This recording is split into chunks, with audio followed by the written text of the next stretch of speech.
Retired sub inspector Chittaranjan Ghosh. গতকাল আমি হঠাৎ করে চিন্তা করলাম আমার অ্যাকাউন্টটা স্টেট ব্যাংক শালবাগান, এই অ্যাকাউন্টটা একটু চেক করার জন্য আমি এটিএম থেকে 1000 টাকা উইথড্র করি। আমার বইয়ে সর্বমোট 4 লক্ষ টাকার উপরে ছিল। আমি দেখি 3 লাখ কত হাজার টাকার মতো আমাকে দেখাইতেছে। তখন আমার একটু সাসপেক্ট হয়েছে যে আমার এত টাকার হিসেবে গরমিল হইতেছে, ব্যাপারটা কী। তো সকাল থেকে আমি গান্ধীগ্রাম স্টেট ব্যাংকে যাই, গিয়ে আমার বইটাকে আপ টু ডেট করার পরে দেখি যে আমার এখানে 1,20,000 টাকার মতো নাই। তখন আমি সাথে সাথে শালবাগান ওই বিএসএফের ভেতরে যে এসবিআই আছে ওটাতে গেলাম এবং ওনাদেরকে বললাম, ম্যানেজারকে বললাম। ম্যানেজারের বেশি গুরুত্বও দেয়নি, ওনাকে আমি জিনিসটা জানিয়েছি এবং স্টাফকে জানিয়েছি।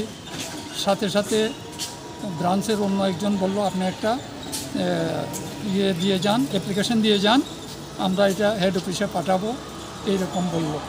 তখন আমি এটা দিয়ে আসলাম। যতটুকু সহযোগিতা আমি ম্যানেজার বাবুর কাছ থেকে পাওয়ার আশা করে গিয়েছিলাম সেইটুকু আমি পাইনি।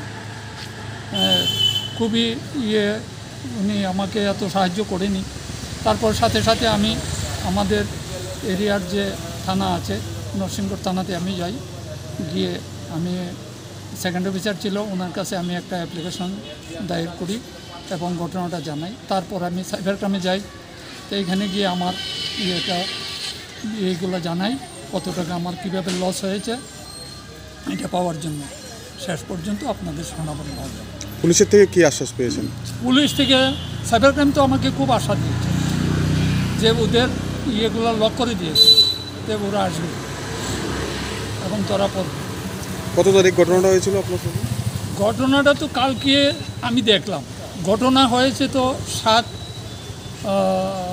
5-7 থেকে শুরু হয়েছে। এটা প্রথম কত কত করে উইথড্রল হচ্ছিল? ও টোটাল তো উইথড্রল 50,000 করেছে, 1,000 করে উঠেছে, 19,000 উঠিয়েছে, এইভাবে টোটাল 1,20,22,000।